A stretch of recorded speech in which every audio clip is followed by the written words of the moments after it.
You are now listening to the Someone's Favorite Productions podcast network. Almost.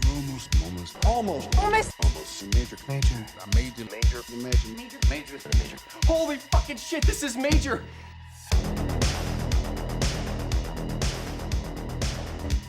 Hello and welcome to this week's episode of Almost Major, where we talk about the many major studios and the films they release. Today we were talking about Parker from 2013. My name is Kevin Tudor. I'm here with Bryden Doyle. Hello. And Charlie Nash. Hi. And before I introduce our guests, my computer died and our episodes that we did for Drive and Don't Be Afraid of the Dark are lost to the heavens. And it does not make me happy that our Drive episode was like one of my favorites we've ever done. But just imagine it in your brain. It's that good. But our episode on Don't Be Afraid of the Dark, also good, but also a bad movie, so who cares? To quote Albert Brooks in Drive, it's done. There's no pain. No. Yeah, there's no pain. But joining us again for the first time since, was it Belly and the Punisher? Yep. Yeah. Is Oh my God. Logan Kenny. How are you? I'm all right. Glad to be back. Overdue, some might say. I know, Yes. the last time... Yes, absolutely. Last time you were on, I didn't have a wife or a kid, and now I also don't have a wife and a kid, but a lot of things have changed. But yeah, remember when you were doing Punisher, and I think it was like 5 a.m. when you Oh were my out? God, it was so... Yeah. it was, the sun was coming out. Like, I remembered clearly, the sun was rising. And I was just like, I was so done in. Listen, we can repeat it. We can go I back. just checked. What time is it right now in Scotland? It's at 1:45 1:43 a.m. Yeah, it's like 1:45. Basically. We'll get boy. through it. We're gonna go back. But I took a great nap. I had a nap. I'm all prepared. I'm ready to go long. I'm ready to go deep. You know? All right. Let's talk about Paca from 2013. This premiered in Florida, January 18th, 2013, and released on January 25th, 2013 at number 5 in 2,224 theaters, maxed out at 2,238 theaters. The budget was 35 mil. Opening weekend was 7 mil. Domestic gross of 17.6 mil and overall gross of 14.8 mil. And being that this is a newer film, we do have the DVD and Blu-ray sales, which it sold 11.5 million, so about 60 mil, which is not the worst against a $35 million budget. And something with the trivia was like, they were going to make more if this one was profitable, but I'm like, 60 over a 35 is not the worst, but I guess people I wonder if the rights like kind of stayed with Film District, and also Statham was in the Fast and the Furious zone and didn't care to play Parker again. I don't know. And it also debuted at number 5. If it was number 1, number 1 movie this weekend, maybe we would have got a sequel. Top 5 films that weekend: Hansel and Gretel Witch Hunters. Saw it in theaters. Wow. What? Yeah, dude. I mentioned this. I think before we got on the call. He did say that. Yeah. Did you say you saw it in theaters? I thought you just mentioned. I saw it. But it was one of the first times I went to a movie. Actually, no, it was the second time I've been to a movie. Went to the movie theaters by myself. My parents dropped me off, and I went to see Hansel and Gretel Witch Hunters and Broken City at the same theater. For a second, I thought you were just going to end there. The second time you went to the movies ever. What was you the were first? like, what's a movie? What was the first? Super 8.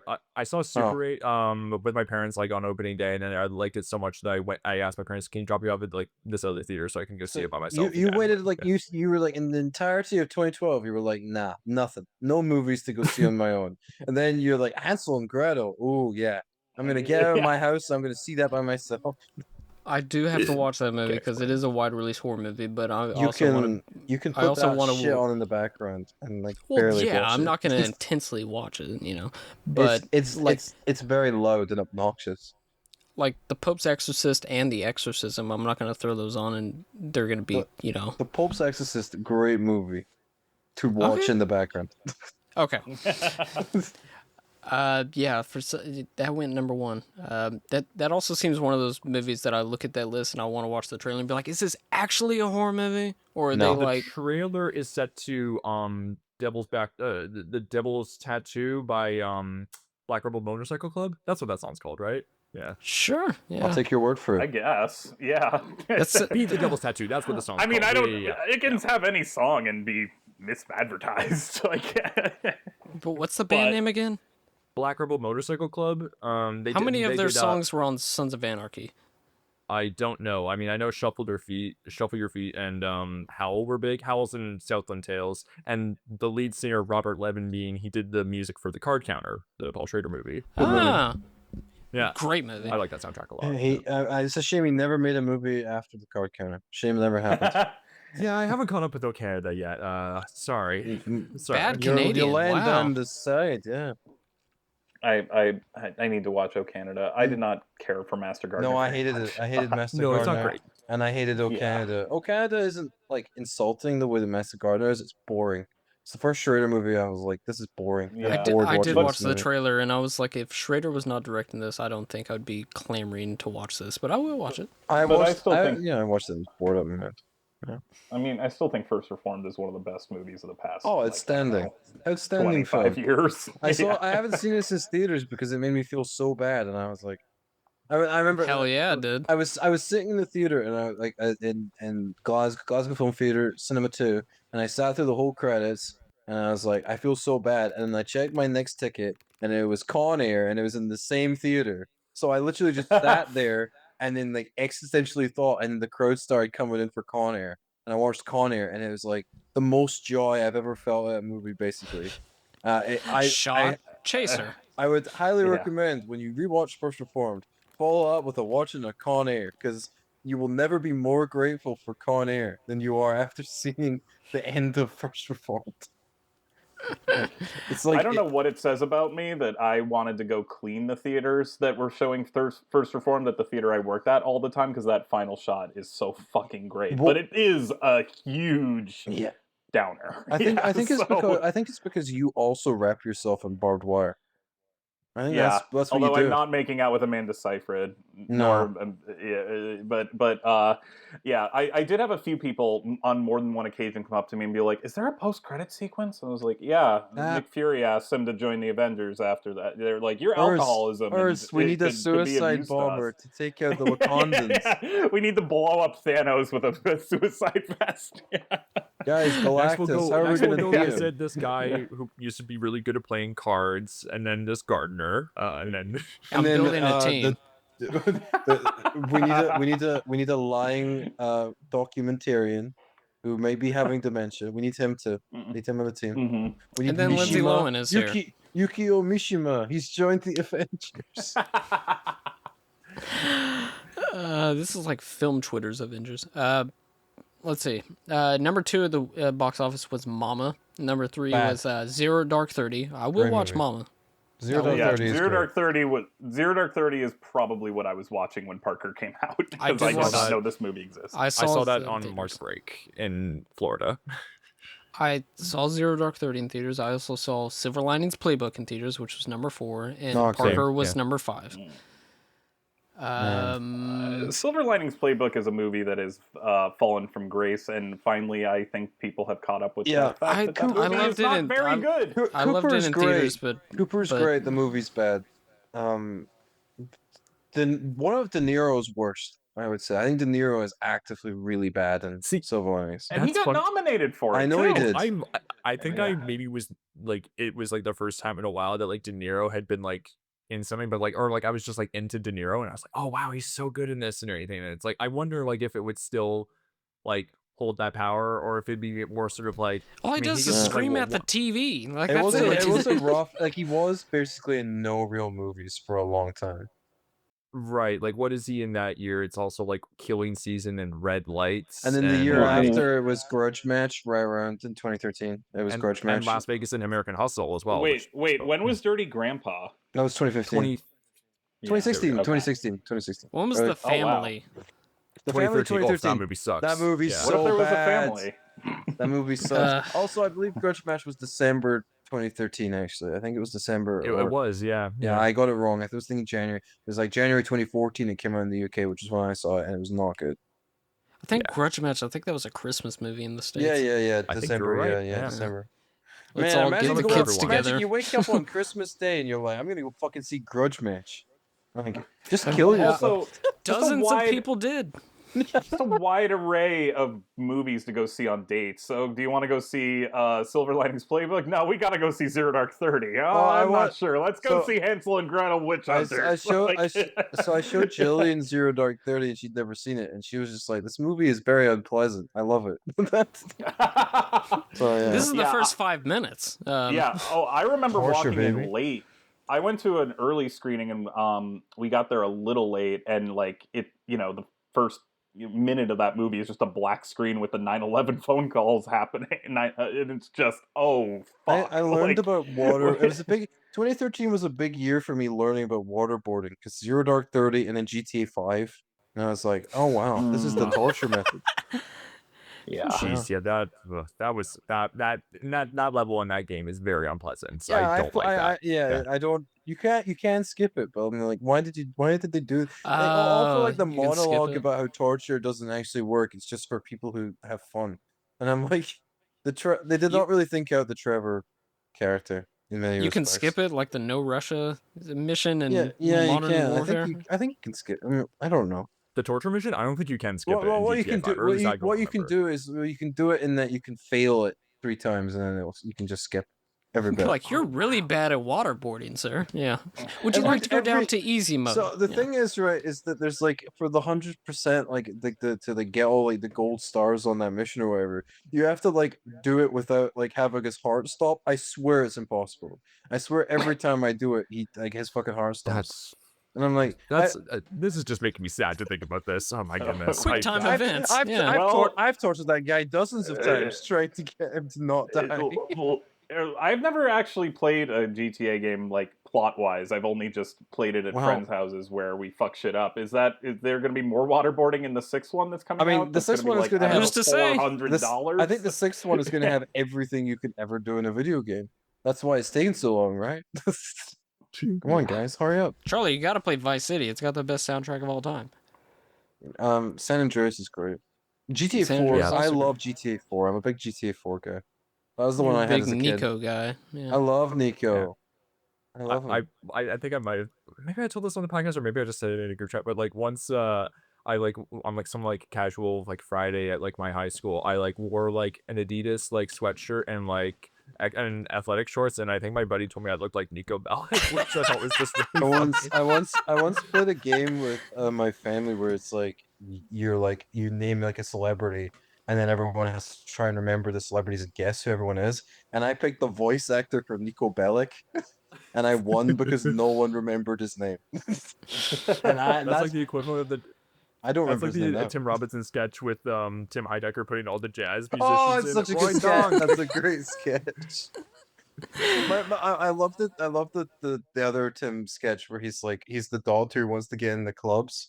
And he just calls them and he's like, I want to be like, I don't remember the names of all the fancy clubs, but like he's just so insistent of being able to go into these like special clubs. And I was like, this is so funny. I love Tim Heidecker so much. He's such a good comedian. hysterical. Number one song in the U.S. this week, "Locked Out of Heaven" by Bruno Mars, of course, and number one song in Canada. And number one song in Canada this week is "Scream and Shout" by will.i.am and Britney Spears. A worse I don't song think I than know Locked that Out of one. Heaven. A worse song Yes. than it. Scream and Shout, one of the first songs I remember being like, oh, I hate this. This sucks. Awful. Terrible. Like, music can be bad? What's going on? The first song I remember being like, oh, this sucks was Starships by Nicki Minaj. I was like, I fucking hate this song. Yeah, I was like Oh, I don't 18 hate that when song. that came out. I was like 10, I think. Imagining like little baby Logan just doing the Flanders. Ow, my freaking ears! I was a big hater of Pink Friday era Nicki Minaj, and I remain a hater of all eras of Nicki Minaj. Podcast question from Google. Daring, ruthless, and meticulous Parker, played by Jason Statham, is one of the most successful thieves in the business. Citation needed. But when his latest robbery turns deadly because of a careless crew member, he decides to join crime boss Flanders, played by Michael Chiklis, aka The Thing, and his gang for another heist.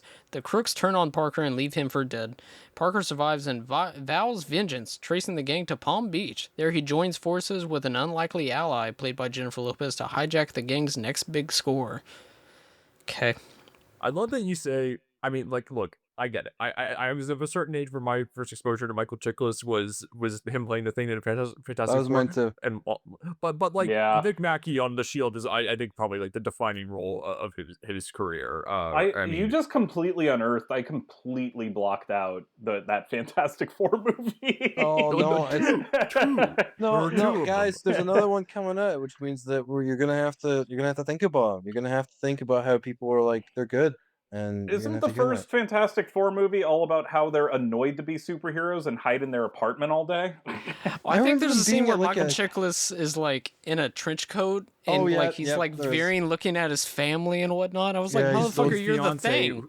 and I- she like gives back the ring, and then but then he meets Kerry Washington, and she loves him because she's blind and can't see what he looks like. That is Or- that. I mean, that is that. No, look, no. Listen. It works in the comics. I forgot about It's that. It's a good bit in the comics because it is very. It's quite beautiful in comic, but when you get whoever directed that movie, Tim Story? dumbass Yeah. motherfucker Tim Story. It doesn't work very well. The thing about that movie, I remember them being like a ski resort or something. I don't know if I'm making that up, but I remember like No, yeah, they and he are. like burst into Yeah. flames during the competition. yeah, thank God. Okay, yeah, because I don't remember the plot of that movie because I've seen it. I saw it a bunch of times as a kid, but I haven't seen it as an adult. So it's just like a loose assemblage of scenes. And Silver Surfer, I distinctly remember like the opening and then like how bad Galactus Never looked, saw and that's that. it. I Yeah, only I saw it remember, once like- because I wasn't feeling it as a kid. Yeah, I remember Rise of Silver Surfer. There's like the big opening chase scene between Human Torch and Silver Surfer, and then I also remember they go to a club and like Mr. Fantastic, like like stretches himself like high up into the ceiling, and people were like, "That's so cool!" And that's basically it. I can't wait until like the next Marvel movie where like Jessica Alba makes an appearance and like people lose their mind. I'm just like, who cares? What are we doing? Do we have such rotten nostalgia? We're clamoring for Fantastic Four nostalgia? Like, Jesus. Yes. I think they should bring back Miles Teller. It's fantastic. Who played But the guys, Thing and people- who played the Thing in people- that? Jimmy Bell. Wasn't that Jamie Bell? It was Jamie Bell, Who- yeah. I love Miscast. Jamie Bell. Miscast. Yeah. Not his fault, but miscast. I also forget that movie exists as well, which I never saw that His one. clobbering but- Saw it in time is theaters. what Ben Grimm's abusive stepfather said to him when he beat him. Played by You're Chet Hanks. fucking kidding me. What? It's the fucking Guys. it's Goofy Time meme, really? Guys, you gotta get locked in on Josh Trank. Let's fucking No, I don't. Let's talk about Capone. I saw Capone for the first time a couple weeks ago. That movie sucks shit. It's not good I at like all. how you emphasized it with the first time. Logan, it took that As if long? there will be Yeah. more viewings in the future. I mean, During the 5th year Oh. anniversary piece. Yeah. oh man, because I didn't see it at the time because I was like, oh, it looks really bad. And then Jillian, literally for like a week straight, was like, babe, we gotta watch Capone. Babe, let's watch Capone. I don't know why. 5 years later, she was like, it's time for Capone. But she got it in her head, so I had to just acquiesce and be like, fine, let's watch Capone. It's Capone in time. I can't imagine waking up and then just checking your phone and seeing it's time for Capone. Hey guys, here Al Capone. I'm searching for your support when my re-election for shitting the bed mayor. I'm gonna shit the bed real hard if you give me some money. Like, I mean Tom Hardy doing a funny boy. Like, there's a bit where like he's like smoking a cigar and he has to change it for a carrot. He's like chewing on, he's like smoking on a carrot and he's like smoking on the carrot, and then he like imaginary machine guns his ops because he's like dementia hallucinating. And at that point, I was like, did anyone like read the script before they funded it? No. Did they just, Wasn't that a just... movie pass ass movie like fucking Gotti was too? Oh man, Gotti. Good times. Good times. Yeah. Thinking about the good times of Gotti. Parker is based on the book Flashfire from 2000. This is number 19 in the Parker series of 24 books, I believe, by Donald E. Westlake, written under the name Richard Stark. Adapted by John J. McLaughlin. Prior to this, 3 episodes of Carnival in 2005. He was the creator of Point Pleasant in 2005 and wrote 13 episodes. Co-wrote Black Swan in 2010 and co-wrote Hitchcock in 2012. Oh, brother. Yeah. Directed by Taylor Hackford. Prior to this, won the Oscar for Best Short Film Teenage Father in 1978. An Officer and a Gentleman in 82. Against All Odds in 84. Bled In, Bled Out in 93. Dolores Claiborne in 95. Charlie Stand Up, The Devil's Advocate in 1997. Yeah, that won Best Picture in 1997, didn't it? That's no joke. The Devil's Advocate. You have won Best Picture. You won Best Picture. Pacino should have won his Titanic? Oscar. Nah. Look, Give it to the Nicholson, Devil's for as good as it gets, he's all right. But Pacino and Devil's Advocate, that's a real Oscar winner. I was trying to explain The Devil's Advocate to someone who'd never seen it the other day at work, and I'm like, it really is one of those things where you just have to see it. No, my name's Keanu Reeves, and I'm from the Deep South. I'm going to be a lawyer. I'm meeting my friend Al Pacino. Al Pacino. My wife, Charlize Theron, she's struggling with the fact that I'm one of the devil. And I'm Connie Nielsen. I have a different accent in every scene that I'm in, and you'll never know who I'm revealed to be by the end of the movie. Yeah. And then Al Pacino's like, Charlize Theron, your beautiful blonde hair is disgusting. You should chop it all off. And the people you were explaining that to, you were just like, oh, I'm sure that's like an easy watch, like 90 minutes. You're like, no, it's like longer than The Godfather. Oh, no. Like, everything in that movie is wrapped up like an hour and 45 minutes in, and then Al Pacino just monologues for the last 45. I'm going to be the devil. You know I need to be the devil. Listen, you're going to make me the devil, or I'm going to hunt you. I'm going to hunt you, robot. I was talking to someone at work. They were talking about how, like, last summer they were at, like, at someone's cottage, and they were, like, talking about, like, what movies to watch. And I think, like, the two movies they were choosing between were Shutter Island and The Devil's Advocate. And I'm like, two great I'm not sure movies. how you ended up Bad with those two choices either way. No, yeah. two great movies. Well, no. Two great movies. What are you talking about? Shutter Island and Shutter Island. Can't Like, oh lose. yeah, that's a banger. Shutter I Island. would do you much want- rather watch Devil's Advocate. Yeah, do you want to romp or do you want to be emotionally devastated? I mean, Emotionally devastated for different reasons. Like, I just sat Shutter through this Island's piece of a real shit. good movie if you want to like feel like being lobotomized. Yeah, awesome movie. Devil's movie. Advocate also has the Charlize Theron utter the line, "They took my ovaries in complete sincerity, without a hint of irony." Oh, this is when she was a real actress. I mean, Yeah. This is when she was spending, 6 days in the Valley? Is that the other movie she's in? Just two? brother. Just two? Yeah, You it's can't a make a short movie stay. about just 2 Do you know days. what's not, sorry, I would just like to emphasize that like Taylor Hackford has a story credit on Ray. Like he came up with the story of Ray Charles's life. I know this John guy. Mulaney bit of like, you know, like John Mulaney talks about he goes to see Ray with like with a date, and she says like, yeah, it was okay. I could have done without the whole dying brother part. It's like, yeah, so could have Ray Charles.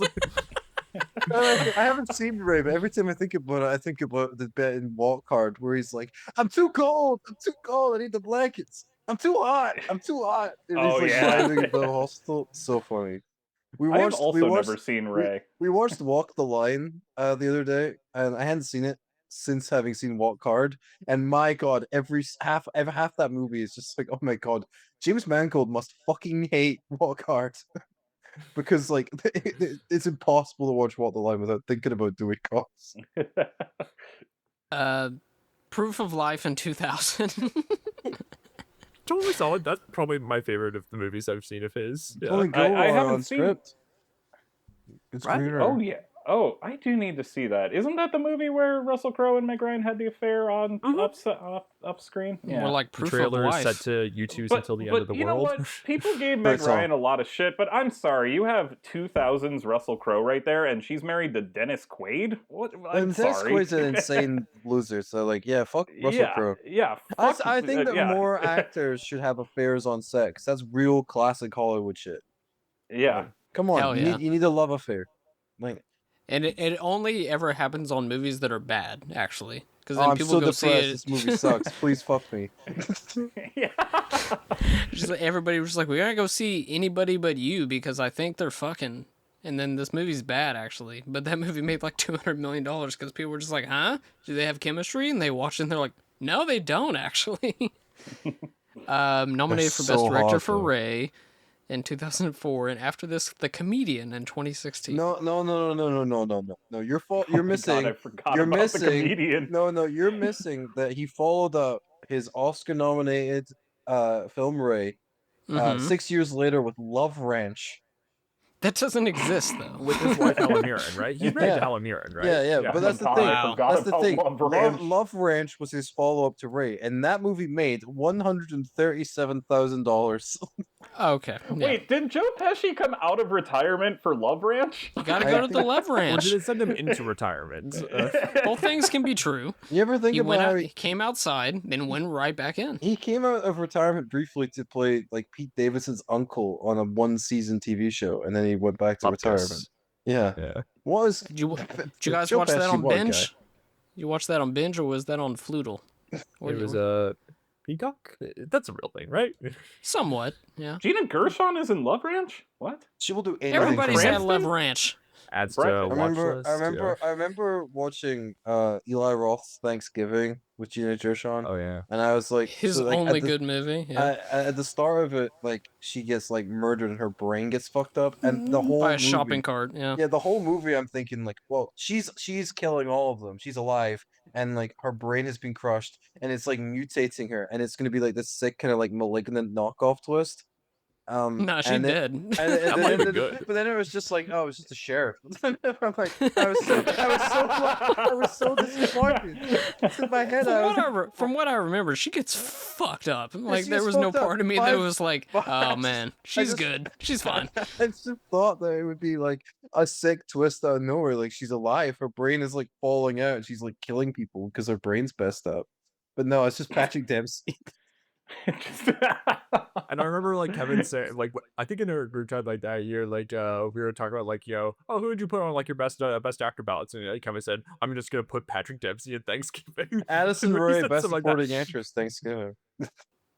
I like Thanksgiving. That's the first time I've said that about an Eli Roth movie, and probably the last. What about Although the I haven't house seen with the cock in Borderlands. its balls?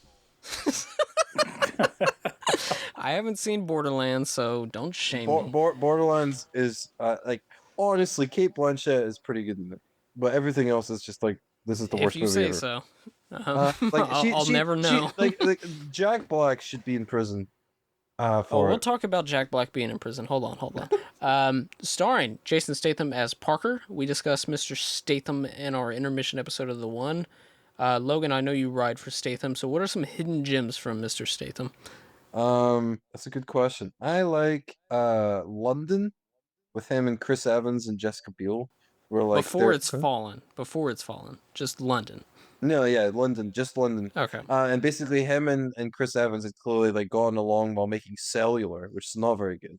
No. And like but- they're like it's basically like this is like a super indie movie in London, and they're like two like cokeheads who are like dealing with like a bunch of shit like with women and stuff. It's kind of discount Neil LaBute stuff, but it's like better than that sounds. okay. But it's better than that sounds. But it's kind of like they're doing like their own kind of like in the company of man thing, and like in it like Statham's like I have like my small penis, and he's talking about his small penis, and like he's got like erectile dysfunction, and it's like it's the only time I've seen Statham play like a true fucking loser on screen, and he's really good at it. And I wish he would do it again because like yeah, we get it, you're handsome and sexy, and you can fight, and you pulled Rosie Huntington Whiteley, you motherfucker.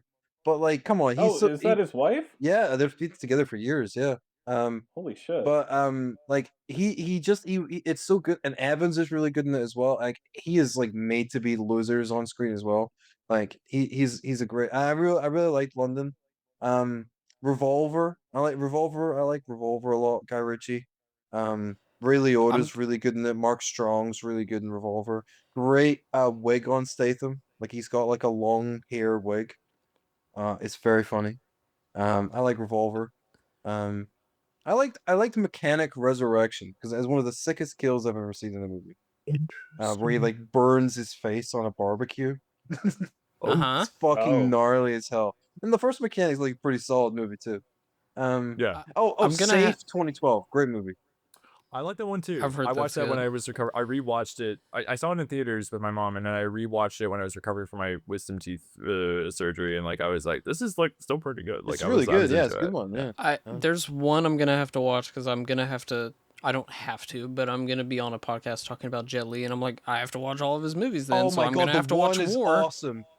Yeah. No. The one is We've covered. the one we've covered. It's awesome. I'm gonna have to watch War. Oh, War is not.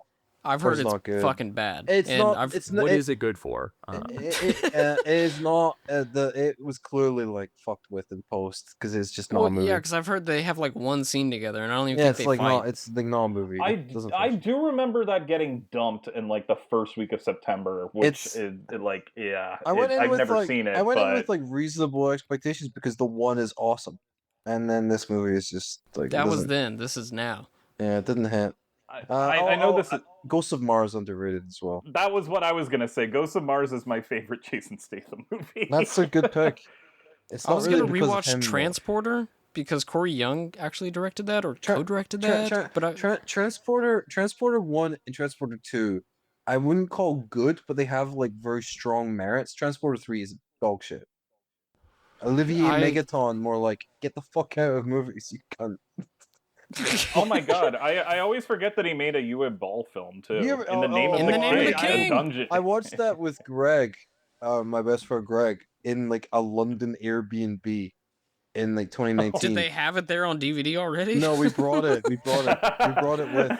And no it furniture, just a Did DVD. it set off an because alarm at the Airbnb? we we watched contacted? it. We watched it. I think that day we also then saw Dark Phoenix in theaters, and that Ooh. was a real like movies are dead weekend. Yeah, were you two okay? No. That sounds No, we that were sounds not. like a day filled with despair and It was honestly kind of sadness. our London 2005 moment where we were just like rotting. Anyway.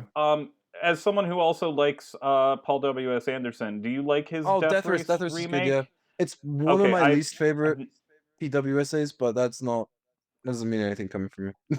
We are covering Pompeii later. I have Oh, I not seen fucking Death love Race, and I Pompeii. haven't seen Pompeii. I Oh, you fucking do? love Awesome. Pompeii. That's one of my favorites. I love that movie. Kiefer Good to fucking know. Sutherland in that movie as like evil Roman general. So good. I didn't love In the Lost Lands as much as I wanted to, but it did bum me out that I was literally the only person that in movie the got theater when I dumped, saw man. it. It got dumped It hard. got fucked We over. didn't get it in Yeah. Canada. It I got don't think, or at dumped. least It not got in dumped. It was out for afterwards. like a week and a half here. Yeah, And it literally no lasted marketing. 6 days where I'm at. Yeah, no marketing at all. No, I had Sam Cohen, but past and future friend of the show, guest of the show, told me that he saw it, and I had no idea it even was coming out until literally opening night. I was So. I was a fan. I enjoyed it a lot. You see how nice and quiet I'm being through all this Paul W. Thank you, Anderson Kevin. talk? Shout out, Kevin. Resident Evil Retribution's a goddamn masterpiece. Oh, Kevin. so good. You know what else is great? Resident Evil: The Final Chapter. Well, great movie. Jennifer movie. Lopez as Leslie Rogers. Prior to this, a dancer in the music video for Samantha Fox's parentheses, Hurt Me, close parentheses, but the pants stay on. That's a deranged title for a song. Samantha Fox's Naughty Girls Need Love 2 needs to be my go-to karaoke track in the future, though. Was one of the Fly Girls on In Living Color from 91 to 93. Jack in 1996, no questions. Blood and Wine in 1996.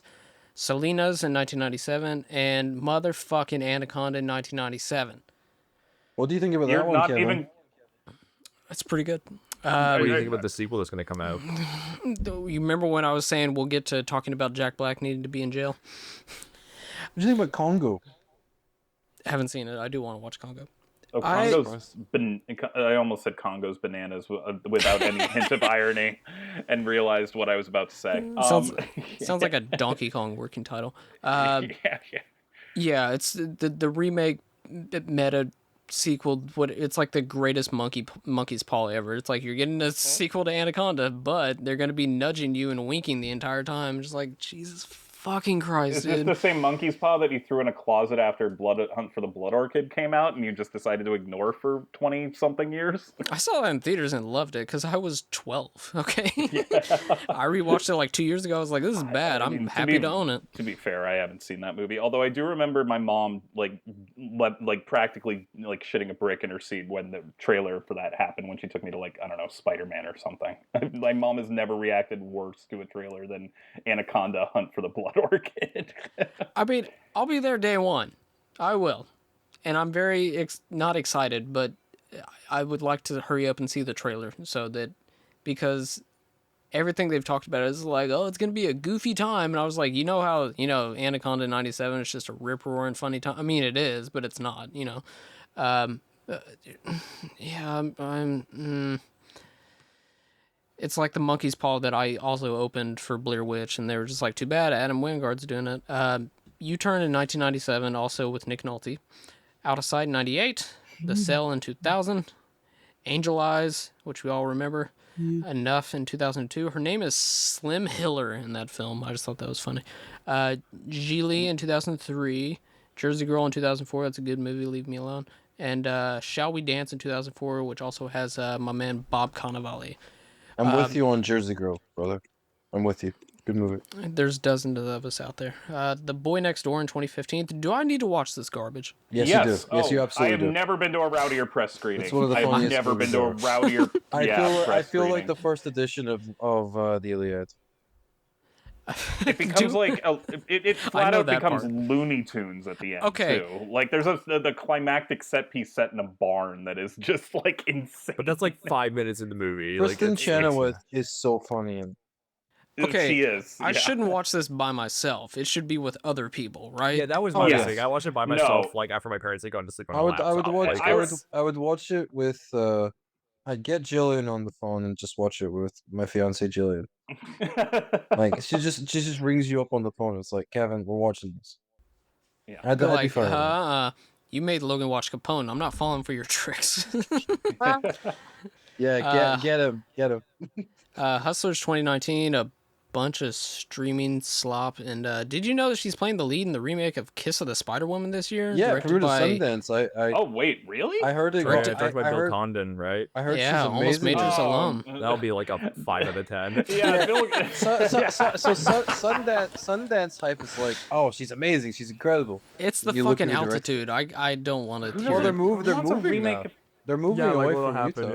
yeah. It'll still be the altitude. It's I just think the Colorado. festival brain is just a problem. I don't trust anything from a festival, like the first. And it first festival. absolutely it absolutely exists. As someone who's been to Sundance twice, the standing ovations I saw For in the fucking theater Me, for Earl, Me and and the Earl and the Dying Dying Girl, I was like, is this really happening right now? Like, I'm so glad that when I went to Tribeca, I thought that was going to happen to me, and I like hated 85% of the movies I saw, and I was like, it's not working. Sorry. I stand my major film festival experience in person. I stand like seeing like high profile stuff. I stand by literally like 98% of the takes that I had at the festival, and the one I changed my mind on was Honey Boy, and there was a very fair reason for that. yeah. So like, I feel like I'm more immune to festival brain, but then again, I'm not being like fed like fucking crepes in Cannes Film Festival. So like, Oh, they have crepes at Sundance too. There was one time I saw Of I course they do. got crepes. I ate crepes while watching the Todd Solondz film Wiener Dog, which was a very Yes! surreal experience. Yes! why weren't you eating the hot dog, bro? Not fitting. I have no idea. I don't have. They had I don't crepes at control- Tribeca. They were just like on the sidewalk. My when I God, left why the does theater. every film festival have crepes? I like crepes. Gotta have but what's crepes. the deal? Gotta I have have crepes. no fucking clue. It was a. Other than that, I was eating Burger King like for multiple Oh, meals man, a the day because amount all of- the rest of The amount of McDonald's I ate during London Film Festival that year was actually shameful. because you have to get into line like hours in advance in order, Oh, and then you just have to grab whatever's closest. So this would Yeah. not work. London, I think, is probably the biggest festival I could probably do this on. But like at press screenings, I just emailed the people in charge of handling it and being like, I'm autistic. I have a specific seat I like. Can you just get me those? And they were like, yeah, we can do that. And so I didn't have to wait in any lines. Which was awesome. So and I got like my seats reserved for everything, like every big thing, like Irishman and Knives Out and stuff, and those big at Lighthouse, and like those are the ones that everyone was like those people were fighting to get into those ones, and I was just like, I got the best seat in the house because I emailed in advance. It was awesome. I would love if to. I tried that at con, they'd be like, "Oh, oui, you autistic, kill yourself." Everybody here is artistic. They're like, no, you're not. You're not getting me. Disability, it is France. We do not care about that. We do not care about anything except white nationalism. And then you get sprayed by a skunk tail. Pepe Le Pew. Yeah. Also starring Michael Chiklis, aka The Thing, Wendell Pierce, Clifton Collins Jr., Bobby Cannavale. I had it before. Cannavale, I think. Cannavale. All right. Patty LuPone and Nick Nolte. Trivia. This is the first adaptation of the Parker book series to use the Parker name. The following movies were based on Parker books, but with the main characters' names changed. Point Break in 67, The Split in 68, The Outfit 73, Slayground in 83, maybe the greatest title I've ever heard, and Payback in 1999. The reason for this was apparently Westlake, the author, always refused to let any adaptation name the character Parker unless producers agreed to adapt all the novels, which, relax. Westlake died in 2008. His widow, Abby, was contacted by producer Les Alexander and agreed to sell the rights for this with the option of several more being adapted if this was successful. It was successful enough for a movie called Parker. Wasn't good. No. There was a sex scene shot between Lopez and Statham that was cut. I'll get into my gripes about Lopez's character. While talking with Parker in the lobby of the hotel, Leslie, played by Lopez, appears to be referencing Made in Manhattan in 2002 by telling him that she was in the management training program there before she got married. Leslie goes on to say she could have got him a great discount 11 years ago, which was when Made in Manhattan was released. That is a fucking reach. I've seen Made in Manhattan, but like, what the hell? The amount of mental gymnastics that someone Do you had to think come up Jennifer with. Lopez gets on set for Parker and it was just like, guys, do you mind if I put 2 Made in Manhattan references into the script? And they're just like, yeah, sounds great. No. I mean, I thought it was maybe a reach for me to be thinking like, oh, hey, Jennifer Lopez is in another Florida movie, like Out of Sight and everything. Big but, reach. Like, that was, yeah. yeah, but like, wow, jeez, yeah. Due to filming this and Wildcard in 2015, that's a fake film, Statham couldn't play Hey, Owen Wildcard's Shaw. good. Yeah, that one's all right. Okay. Yeah. Statham couldn't play Owen Shaw in Fast and Furious 6. He would instead play Deckard Shaw, the older brother of Owen Shaw. That worked out for the best. I've seen like 75% of those movies, and none of this makes sense to me. Who plays Owen? I don't care.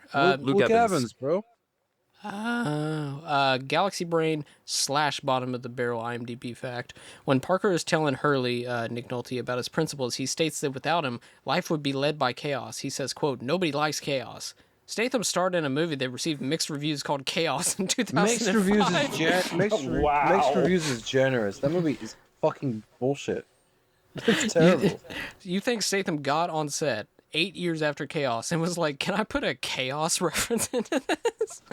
And lastly, originally to be released October 12th, 2012, but was moved back because of, quote, strong competition from Gangster Squad, LOL, which ended up moving to January 2013. Oh, and Here Comes movie. the Boom, LOL. Good movie. Saw both those in theaters. Here Comes the Boom better than Gangsta Squad.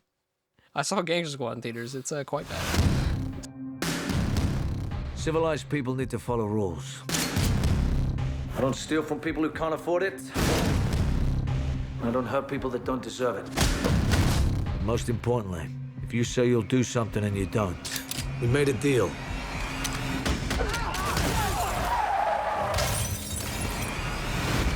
I'll make sure you regret it. Who the hell are you? Parker. Is Daniel Parment your real name? Why wouldn't it be? Because you're less than 2 months old. People in Palm Beach are sharp. You're gonna need somebody who knows the territory. Take off your clothes. What? I have to know if you're wearing a wire. Here's the deal. People took something from me. I'm just gonna put things right. So you let them steal something, you steal it from them, and I get a cut. You're gonna kill them, aren't you? How do you sleep at night? I don't drink coffee after 7. That's all the trivia I have. Initial thoughts, I don't have much. I would just say the floating ass, panic room ass title cards that look like ass in this movie. I will say that the title cards in Panic Room also look awful, but I did like when Statham stabbed the thing with the clip of the gun at the end. That was pretty cool. I liked when Lopez's mom asks who's at the door at the end, and Lopez says, "The mailman, don't worry, nothing but bills." I thought that was funny. That's all I got. This is bad. I'm sorry. But I'm also not like I'm the type of person I can watch bad horror movies and find enjoyment of it, and some people can't. But I can't Yeah, watch I'm one of bad those action movie. I can't watch bad action movies and get enjoyment. Well, this isn't really an action movie. It's trying to be like a crime movie, I guess, Noir. that has Yeah. a few action scenes in it. Yeah. Yeah. Like it's But also, I who is this guy? I don't know. He has a girlfriend. He's Parker. Who's Parker? He's the but best. like No, he's also a Texan, and he's also a priest. I don't know who this man is.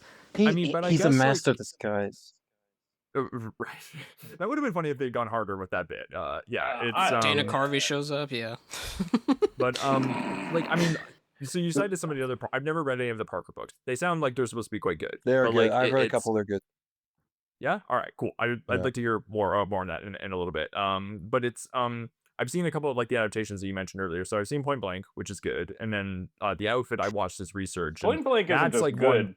Point Blank is fucking awesome. Sorry. I watched it like really late at night, so I was maybe like a little less engaged with it than I maybe was. But like I totally respect like the craft and everything and that. But like no, I like that movie. And but like the Outfit, which I watched recently, that's Robert Duvall playing the Parker character, and like that movie like does make more of a point about how that guy is kind of like an emotional vacuum and everything, where and like how the women in his life are kind of like, you know, sick of like how he like puts him in like these shitty situations and everything because of like his lifestyle and his refusal to just like let things go.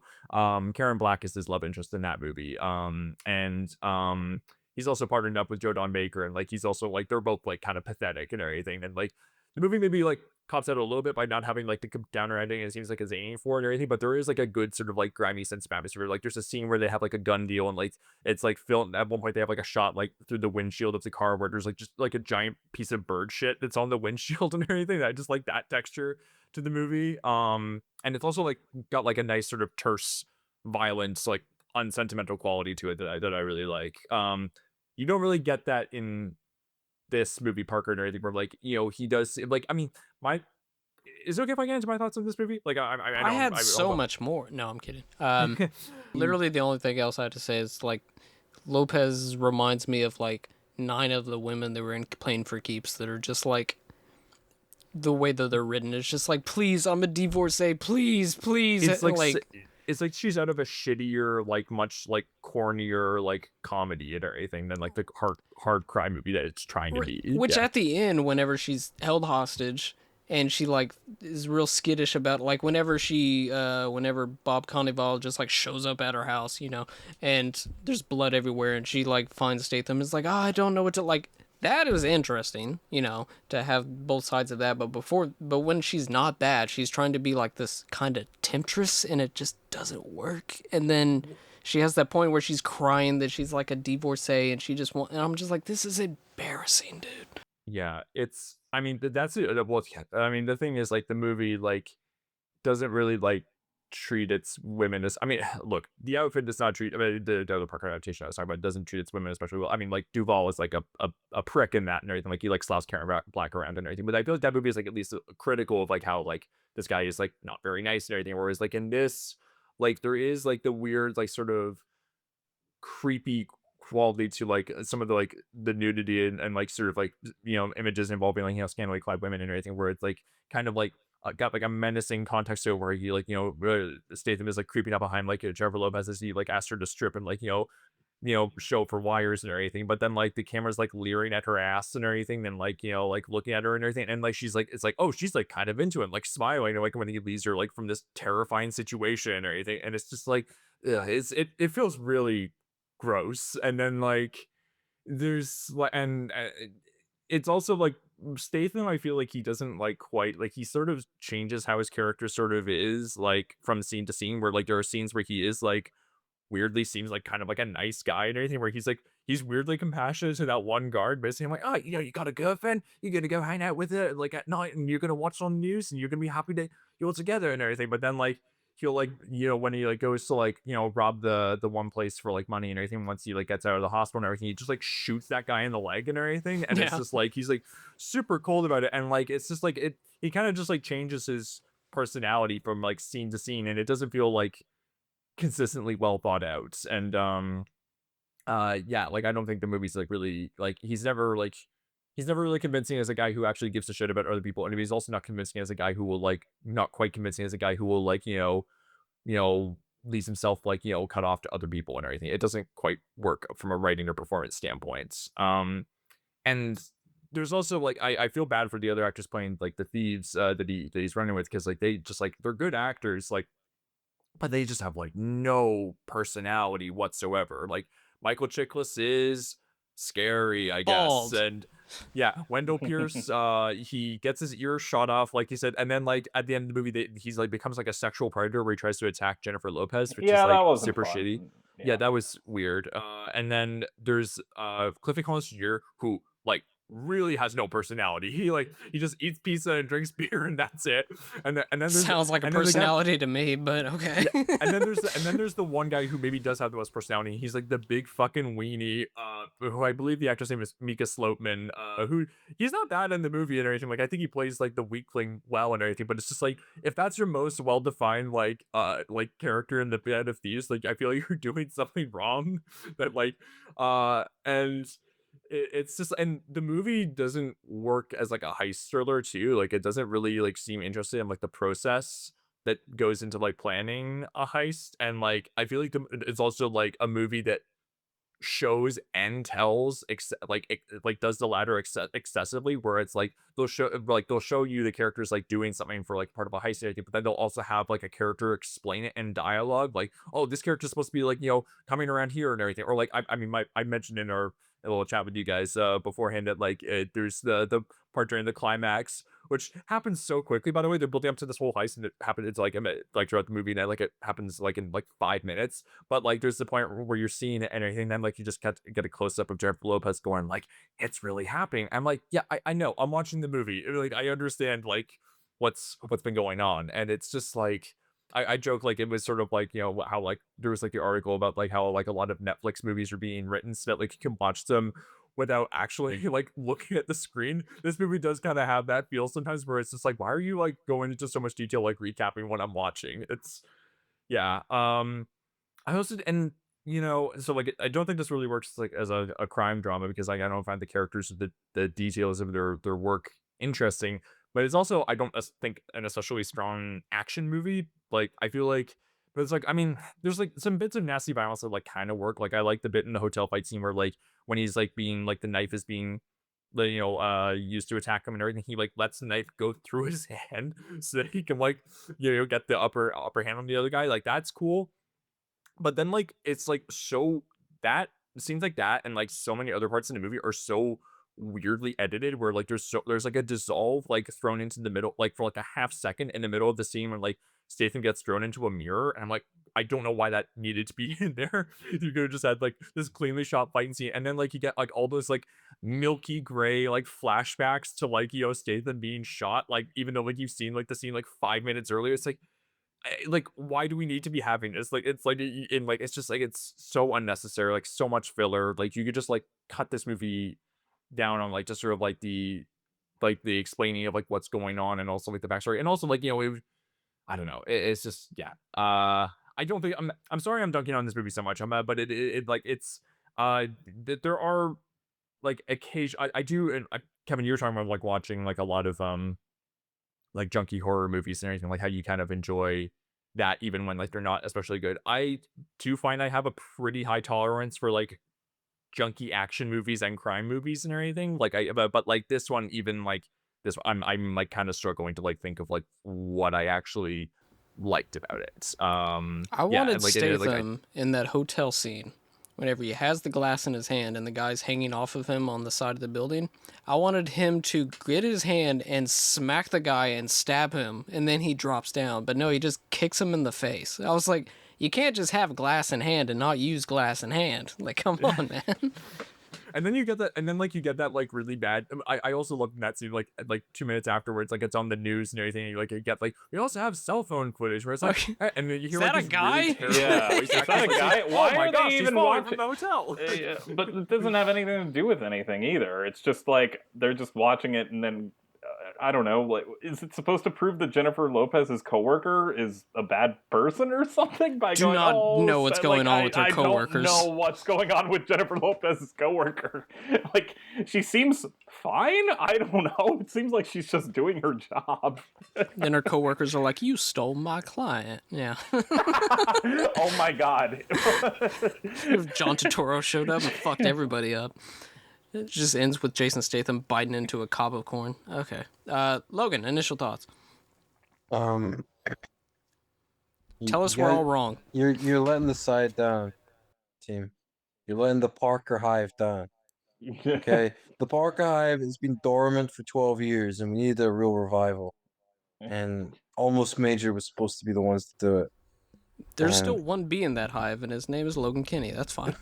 You keeping that hive alive. You're the beekeeper. So- Well, wasn't this like one of the most watched movies on Netflix in 2022? So That's like, beautiful. The Parker Hive remains I don't know how that or why that happened, but because that, it was I mean, there you're and not- it's good. It was there, and there was a play button. I've read the first in the series of the Parker novels, and like Parker, he's like a lean, mean, like killing machine.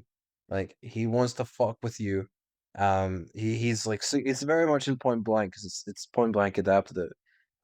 It's very like ruthless and precise. He will change his face, he will change his appearance, he will change everything about himself to get revenge. Like there's nothing he won't sacrifice, there's nothing he won't do. Um, to take revenge on people, like the wrong him. Which is very captivating in like like these like brief noir books about like I will change everything about myself just to fuck with you. And you get a sense of that part. I haven't read the one that this is based off of. But I think you do get a good sense of like with Statham's kind of flexibility here. Like he is mutating, more in a comedic sense, than in Point Blank. I haven't seen The Outfit or Payback, the real big adaptations. But like this is kind of a sillier, kind of more comic version of the character, which I think works. Um, and I think Statham's really game for it. I think he's very charismatic. There's a real intensity and like kind of ruthlessness, but like he's still willing to look silly and play it silly a bit. Like all the outfits he's dressed up and his Texan accent is fucking hysterical. Um, I think it's so funny when he's like, "I'm the big boy from Texas." I think it's really fun. I think he has good chemistry with J-Lo. I think they play off each other really well. I'm a big fan of J-Lo as an on-screen leading lady. I think she brings a lot. I'm a big fan of some of the not a Made in Manhattan fan, but I like many things that she's leading. I think she's got real charisma, real energy. I think she's funny.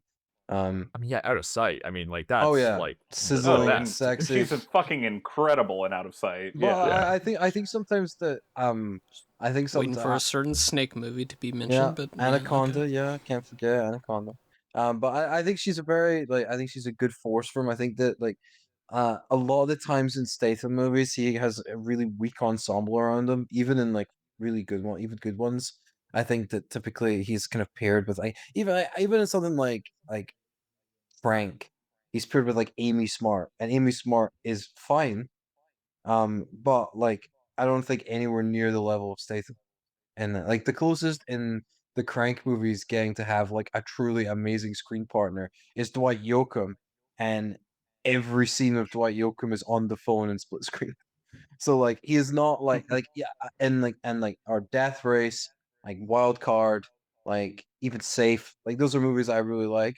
And I'm like the ensemble is not strong. There's not like one person who stands out as like this is an amazing like dynamic he's got. So I think that him having like a capable, charismatic screen partner really brings out a lot to his kind of performance and to the vibe of it. I think Parker is just I find that super easy, super chill watch.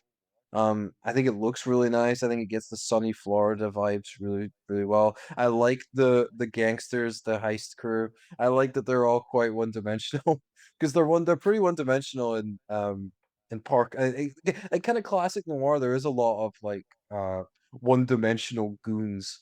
And I think when you get like some really great like character actors in there, who like do their part. I agree with the Wendell Pierce thing. I don't think it really fits with the vibe they're going for. But like I really like Chicklets in it. I think he's really fun. The scene where he is interrogating Jennifer Lopez, I feel like that's where he really shines. Yeah, like, it's a good scene. and I've only seen a couple seasons of The Shield and everything, but where like he is kind of able to like turn on like that. He uses his voice like in kind of a gentle way when he's like being really threatening and everything like Yeah. that. Like that's the scene, but that's probably his best scene as an actor in this. Yeah, movie, he's good, and Yeah. I don't know. I just when I think about it, I'm like I like the fight scenes. I like the fight scene in the apartment. I remember watching it for the first time and being like, "Oh, that Statham gets physical in it." I think that, and again, maybe my fondness for Parker does stem from seeing every other Statham action picture, and there are many of them that are just not competent at filming him fighting. And this is not an emphasis on action. I mean, it is more an emphasis on kind of the neo noir vibes, which I like. But like when it does fight, I think that Hackford like he does a decent job, especially as a guy who's not a really action director. Like you're not seeing Yeah. like fights in Ray. I No, don't. Proof of Life is maybe the closest to action Yeah. I've seen, which like that's like ends with a big like sort of gun battle, like Yeah. as like sort of like a rescue mission. But you're right, This that's is not like usually this is like his close forte. combat, and I think it Yeah. puts itself well. Doesn't I don't know. Dolores Claiborne have like a wuxia like vibe to it? Like I haven't very seen- very I haven't- crouching I haven't tiger, seen hidden it. dragon. I haven't seen it, but they do a lot of wire work. Kathy Bates just pulls a samurai sword out of nowhere towards the end of that movie. I mean, would watch. That's Yeah, I mean, obviously. Isn't that whole movie where like I didn't kill my husband and be like, why do you have all these samurai swords, Kathy Bates? And there's crimson on them. Don't talk Yeah. about it. I'm Dolores. I don't talk about my samurai This is a sword. Hattori Hanzo sword. Just I know. Okay, I think we should beat remake it's Jennifer Jason Leigh. American remake of Female Prisoner Scorpion, but it's Kathy Bates. Yes, yes. I'd watch that. And then they just keep making. There's like 5 of them. God. Remember she won like Critics' Choice for Matlock. Yeah. Maybe. Gender I mean, that's flip- a show that I my think parents are gen- watching tonight. Like Gender as we flipped speak. Matlock, baby. Let's My go. dad awarded her with Critics' Choice Award for Matlock, actually, Maybe, and also maybe- with Will Trent. That goes Yeah. big in the Another household. show my parents watch. Yeah. Are your parents coming slow up soon? Molly horse Parker on Doc. They watch the Slow Horses, pardon. Oh yeah, my parents love that. Yeah, the most parent show there's ever been. Complimentary. Oh, have they seen the Lincoln Lawyer on Netflix? I don't know if they have. They like that movie. The the movie's one with great, but you McConaughey. go, is Lincoln Lawyer eligible to be taught on Almost Major at any point? It's a Lionsgate film. Can we pencil me in for Lincoln Lawyer? We've already done Lionsgate. It'll be an intermission. No. Guest choice. No. No. No. Eke out 6 hours of your days at some point, and I will break down all of what I know about the Lincoln Lawyer, having read all of the Lincoln Lawyer books. Do we have to That's be beautiful. here when this happens? It'll be the yeah. double feature of movies featuring Kavinsky's Night Call with that and Drive. That's how we'll do it. Yeah. Well, I Logan, can is tell that which one. really in there? Because I saw the trivia fact, and Brian was like, "I've seen the." Yeah. Did you say that you've seen it, but you don't remember that song being in there? But is that song It's in literally there, in yeah, the it's Lincoln in Lawyer? there. Yeah. Holy fuck, dude! That should Oh. not escape Drive. I can I love bet that it's song. in a Minecraft movie. I bet you it's in a Minecraft movie. Are we I all can't- going to see the Minecraft movie in the theaters? I just together? read a review that said somebody earnestly says the word "unalive" in it, and I was like, I'm not watching. I read someone comparing it to Baby Invasion, and I was like, oh brother. I do want to see Baby Invasion, even though I've heard that's. I was an Aggro Drift guy. I was not a Baby Invasion. Yeah, I saw your Letterboxd review that Harmony Korine finally made a movie that you dislike, which I like bummed me out. Trash Humpers. I like Aggro Drift. Okay, I but still need to is see the Aggro version Drift. of Baby Invaders out there the movie, or is it It's an the one on edit his that was on website. YouTube? It's the one on his website because Jillian rented it or whatever. So I don't know. It's a it's a one that he said I will put it on my website. So it's a real movie, and I didn't think it was very good. I'm just imagining like your credit card company, like somebody stole your credit card and they have to go, okay, let's make sure which ones were real and which ones weren't. You're like, okay, like, did you make a $10 purchase to edgelord.com? You'd be like, unfortunately, that was me. Yeah. That's Jillian. beginning. She screened. She screen shared No, that no, one no, yeah. because I didn't pay for it. It's the Breckin Myers scene in Rat Race at the beginning where they're like, baby Afro horse. invasion. Yeah, God damn it. You God. watched it, let's see, 11 times. Hey, Instead of guys, watching Baby Invaders 11 times, you stop to watch Dash Cam, and then you watch Baby Invaders Oh, again. Dash Cam fucking sucked. That was my Like worst top movie 3 that worst year. movie of all time. Yeah, That was the worst It's movie I saw that year. It was awful. easily. Yeah, Easily. so bad. Either that or did Exorcist the Believer come out that year? I don't know. Either That, way, movie, those that are movie's at least funny. I laughed at that no, one. no, it's not. And Dowd It's is hilarious. The Exorcist Believer. Exorcist Believer was 2023. Terrible So movie. It different could have years. been 1984. I don't remember. Like I blocked that movie out of my fucking brain. That movie can go. It is a front to God, which Yeah, it's real it bad, is, but I did laugh at Dowd in it. So like the worst ending ever. Which like I don't even I was remember like, the ending. did you just MCU-ify Exorcist? Okay, sure. Where are we? Charlie, Parker thoughts. Yeah, do you like Parker, I Charlie? mean, no, but I don't really have anything to add. I mean, I'm Wow, kind of yeah, like, I really don't. I mean, I just, like Kevin said, sometimes there are just, like, oh, this is serviceable as a genre exercise, and like, I've gotten to the point where I've just seen so many like action movies that are just not doing Yeah. shit for me, and this just. I wasn't offended by anything. I wasn't like, wow, what a disgrace to God or something. But at the same time, I was like, there's just nothing here for me to latch onto. I like Jason Statham. I like Jennifer Lopez. I didn't. Taylor Hackford, as we've mentioned, not really an action filmmaker. Like everyone has mentioned, the one scene that I did like was the fight in the hotel room or the apartment, wherever. I don't know. I love Point Blank. This made me want to go watch Point Blank again. Point Blank is where I was better, just like, obviously. I love. I mean, yeah, or The Devil's Advocate, because then I was like, oh yeah, this guy made The Devil's Advocate. I've seen The Devil's Advocate like 12 That's times, such a good and I was movie. just like, Oh my God. I wish I was watching The Devil's Advocate right now that I thought always about wish it. I'm watching The Devil's Advocate. Dolores Claiborne has researched, but I have not watched any movies the past 3 weeks because I've just been watching Prince concerts. But Dolores Claiborne is good. I like Dolores Claiborne. It's better than this I very movie. much want to watch it. And then for Antoine Fuqua, I wanted to watch the movies, and I was just like, I don't feel like watching movies. Yeah, I mean, I wanted to watch Proof of Life at one point, but then I also You all kind of right? got away from me. Yeah, I don't know. That movie's totally fine. It is over 2 hours long, so It's Chuck has some time for mainly yourself. it's but not for the Taylor Hackfordness of it all, although that would have been the excuse to watch Has it for Taylor research. Hackford but, made a movie like, under 2 hours? No, that was the other thing I wanted to say. He has Made that short film. He has pacing problems. This guy, because my God, why Are you is this telling me? movie Are you telling me 2 the hours? comedian isn't well paced? Yeah, I don't know I if it's never- paced. I don't know. I haven't seen it. Keep forgetting I would- about the comedian. I would like to say the thing about Parker is that like I really do like Parker, but like I don't really have like I don't really have like a defense to him, unlike I do with Olympus Has Fallen, which I will defend like passionately. I can't really defend like with Parker. It's a vibe thing. I just like if I like it. I like I'm what glad, and I wish like I watching did. Statham get in like an outfit and be like, I'm in Florida. I'm gonna drive around in my car. I'm gonna take revenge on Clifton Collins Jr. I'm gonna like flirt with Jennifer Lopez.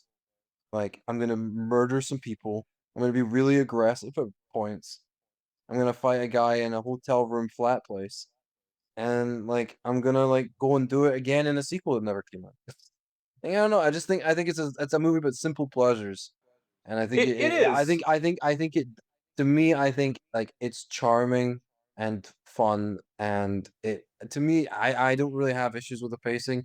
I think it flows really nicely for me. I find it very enjoyable, very breezy. And like I watched whenever I've seen it twice, and when I get to the end, I'm like, I will watch that again in like 2 years probably, and I'll have another good time watching it. It kind of ideal. I mean, I get why it was big on Netflix. 'Cause it's just like a movie that you can put on and like I suppose watch it in the background, but to me, it's just kind of like vibe with like yeah, this is nice. Like kind of like when the new Beverly Hills Cop movie came out. Remember that Oh, Netflix yeah. original? And I was like, I've eh, never seen. I heard it's- that was like it mildly okay. It was all right, yeah. But when I watched it, I was just like, it exists and just kind of just chat about it, just chat during it. And I think Parker is a more successful version of that kind of vibe of like we've got this thing here on Netflix. and the vibes are good, and the action's fun, and it's like a nice time, and you watch it, and you just have like a good, like solid time with whoever you're watching it with. It is like a kind of like 3.5 star kind of movie for me in that kind of respect. Where it's just like it's not like if I saw it in theaters, which I didn't, I would be like, yeah, that was a good time and I enjoyed it. And watching it at home, I'm like, yep, I enjoy this. Watching it with my dad, I'm like, yeah, this is a good movie to watch with your dad. I don't know. I think that it is an above average Statham joint, which does say something about some of the other movies he's been in. Yeah. But I don't know. I like it. I like it a lot, and I really do think like it is hugely benefited by the fact that I think that him and Lopez are an interesting screen pairing, and it is very rare for him to have, especially a leading lady, who I is like game. You I know, guess the thing though is that like, are we supposed to root for Lopez to upend Emma Booth's character, who also seems Who? cool? Like Emma Booth, who plays Claire, she was also in that really fucked up movie Hounds of Love that came out a few years I was ago. I thinking, hated that. were you gonna bring that up? Saw Hated that in that. Tribeca. Also hated that movie. Hated Yeah. it. It was Yeah, awful. it's fucked up. horrible. She's That good. She's a that good movie actress. ends with Joy Division. I was like, you didn't earn this. Get out of Oh here. right, I forgot it ends with Joy They Division. earned Anyway, nothing. I hadn't thought about that movie in it's years. Fuck you, but Charlie. like. but- There is no love in these hounds. Let me tell you. There's no love. But anyway, like why is that character even here? I don't know. Like She's why a not nurse. just She's there to patch him up. yeah, but I why guess. not I just have let that joke him waiting for have Olympus fun Has with, Fallen. Why not have him have fun with Lopez? I mean, if it's just supposed to They be had a sex scene standalone. shot, but then Yeah. this movie just makes it seem like I tried to seduce you away from your girlfriend, who I know is your girlfriend, and Yeah, but I'm gonna be why? made feel Well, bad. she doesn't that know that initially. Like she has that awkward sort of moment where she runs in on him being Getting tended to, and patched she's like, up. "Who is this?" And like, But then yeah. they kiss but- and she looks away, so she but- knows. But yeah, we're supposed so to what- feel Right. bad that they didn't get together, even though you know. But also, this movie isn't reality, so who cares? What's the but point? yeah, just ride off Like, in I the don't- sunset, stealing diamonds together. I wanted Lopez at the end to open up that box full of money and just be like, "Fuck you, mom, I'm moving out. I'm tired of you watching Oh my- TV." Oh my god, Patty LaPone Yeah, is yeah. such inspired casting. Like, how did that? It's so weird. So weird, so strange, so. She's like, "Oh, I gotta very get out of my captivating. house. What's wrong with My your mom? mom She just watches TV." Watches TV and has a dog that won't shut up. I will say that when you see her house, because the first shot you see of her when Jennifer Lopez wakes up and goes in the living room and she's holding her dog, and the house totally looks like that type of mom house, and she has her TV like there's a fireplace and it looks like there's another ledge, and then she's like, the TV should be 9 feet off the ground, and I'm just like, that tracks. Yeah, that tracks. Anything else on Parker? I like it. It's good. You're wrong. All of you are Okay. wrong. You don't understand. You don't understand what it is to be like a mercenary in Florida. I don't. Taking I don't know how it revenge felt to on be a I really have mercenary no anywhere idea. else. Yeah. Okay, I don't even listen, know what it's like to be a Floridian. your privilege of not having to be a mercenary taking revenge. My in a privilege sunny- of not living in Florida, also. I only Yeah, know what sure. it's like to be. Yeah, I know what it's like to be a ghost on Mars. That's all I know. I know what it's like to be the one. Okay, that's what I know. I've maybe seen a hummingbird in my life. Oh, Jason's Hummingbird just- is like solid. It's solid, just Well, I was drama. gonna ask actually, maybe to finish this out. I mean, is like the 4 movies that Statham is in 2013 are Parker, Hummingbird, Fast and Furious 6, which is like a post credits cameo, and then Homefront. I think all of those How are- would you I rank think- those? I would put Fast and Furious 6 at number 1. And then I'd put Parker, Hummingbird, Homefront. But I like all of them. Yeah, Homefront's kind of fun. I I like rewatched that Homefront. recently. I haven't seen the Homefront is lore because I have not seen it since it came out. Sure. We well, did well, so. the timing is perfect because it's written by Stallone, and that he also wrote Working Man. So Yeah. you know it's I got Is yeah. Winona Ryder in Homefront? and James Franco, yeah, Jim Franco, Oh, yeah. playing Gator. Well, that's. I mean, Well, one of well- those people is not like the others. Charlie was like, "Isn't Winona Ryder in it?" And you were like, "Yeah," and also somebody I'm not sorry. Winona Ryder. no, Not no, no. Winona Ryder, that is Listen. widely despised. Listen, we're all fiending for the Jim Franco comeback. We all want it. Every single person. Calling that motherfucker Jim is funny. It's Yeah. really. Oh God. Is that part of Franco. the comeback? I'm Jim now. Yeah. You ever think Does he about- have an accent? like for like the as last well? the last 7 years, Dave Franco has had to be like, yep, don't ask me about my brother. I don't want to talk about my brother. What's his fake last name? Like Bong or something? Like I'm Jim Bong or something. Like Jim I don't- Frank. I can't believe Scott Frank is just James Franco in a wig. crazy. This reminds me of whenever, I forget when it was, I think it was pre-pandemic, whenever Twitter kicked Trump off of Twitter, and somebody made a fake account that was his photo, but he had a mustache, and his username was John Trump. And it was like, how's it going, guys? I like Park. Good movie. I'm glad you enjoyed it. Yeah. Yeah. It was fun to talk about. At least one of us did. I really don't. I feel like I may have let the side down because I didn't really have an articulate like. But with Olympus Has Fallen, I'm gonna make up for it.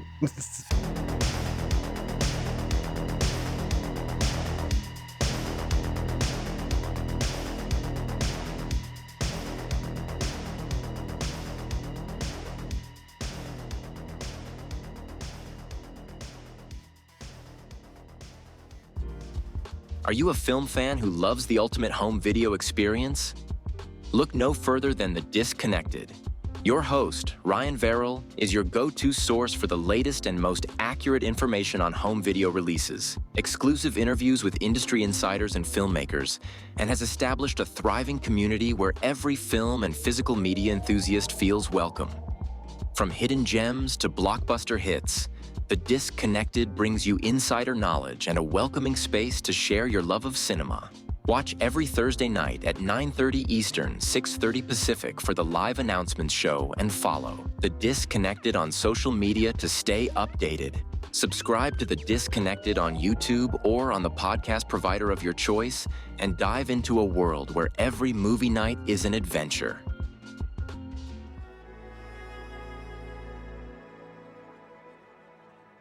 Thank you for listening. To hear more shows from the Someone's Favorite Productions podcast network, please select the link in the description